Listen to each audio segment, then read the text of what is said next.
Chapter 4. More on questions.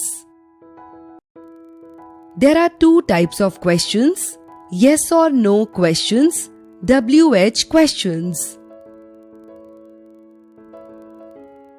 Yes or no questions.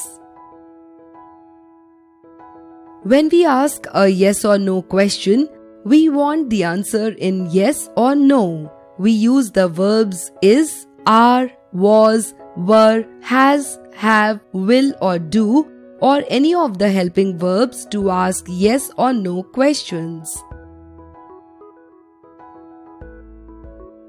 Read the following questions and their answers. Questions. Answers. Is it raining? Yes or no? Can you swim? Yes or no? Are you going with us? Yes or no? Can I come with you? Yes or no? Is your father a teacher? Yes or no? Does he have a dog? Yes or no? May I come in? Yes or no? Do you like coffee? Yes or no? Has she passed? Yes or no? Will you join me? Yes or no?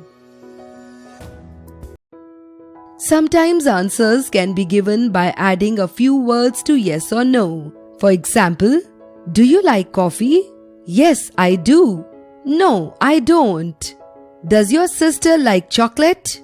Yes, she does. No, she doesn't. Sometimes the full question is repeated in the answer with yes or no. For example, is it raining? Yes, it is raining.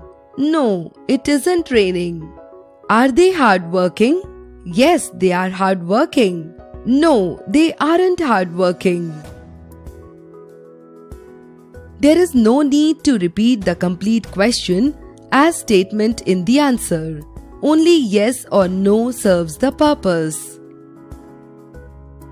WH questions. WH questions are questions formed with the words what, which, who, whom, whose, when, where, why and how. The question word stands at the beginning of a sentences. For example, what is your name? Where are you going? How did you come here? As in yes or no questions, the verbs in WH questions usually come before the subject. Always remember, WH questions cannot be answered in yes or no. They need complete statements as answers.